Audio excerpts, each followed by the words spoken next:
Michel Therrien, parmi tous les territoires ou encore les écosystèmes dans lesquels on peut chasser, évidemment, la forêt plus forte est un petit peu notre usuel et coutumier en tant que chasseur. On cherche dans le bois sale pour trouver, dans la forêt forte pour trouver notre gibier.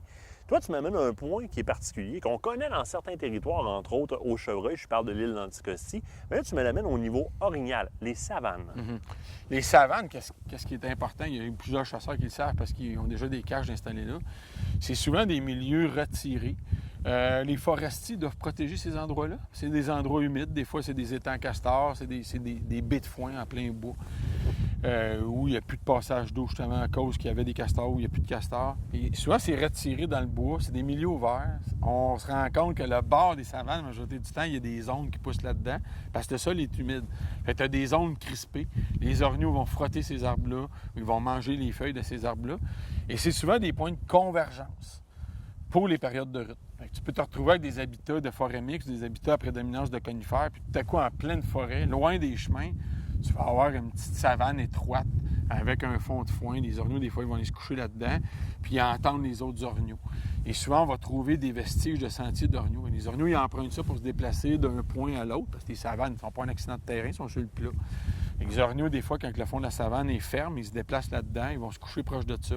Puis les compagnies forestières, comme je le disais, des fois, ils ont l'obligation d'épargner ces secteurs-là.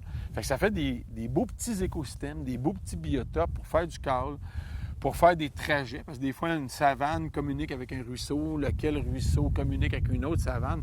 Fait qu'un chasseur pourrait se faire un réseau de sentiers, une chasse avec des stations de chasse qui suivraient juste ces milieux-là. Des milieux humides, des fois de l'eau, des fois pas d'eau, mais se créer des puits, des ouvertures pour le câble. Moi, c'est des endroits que quand je fais des analyses de cartes, oui, je tiens compte des coupes forestières, je tiens compte des forêts matures où les orignaux vont aller se coucher en dessous, je tiens compte d'une mosaïque de diversité.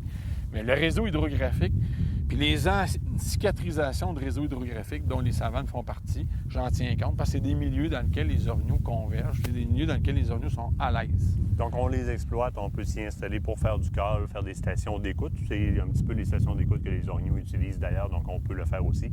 On les exploite, c'est aussi de très bons territoires, on néglige pas ça. Exactement. Puis on regarde là, la preuve que c'est bon. Regardons souvent des photographies d'orignaux dans des revues ou sur le web. Là. Regardons les écosystèmes où les photographes animaliers posent des orignaux. Souvent, c'est ça. Ils sont souvent dans des milieux comme celle-là. Tu dis, les photographes, il y a un prix là dans cet endroit-là. Puis il y a bien des chasseurs qui le savent déjà, mais de réintégrer ce biotope-là dans l'exercice de prospection, puis de ne pas les négliger. Excellent. Un gros merci, Michel. Ça me fait plaisir.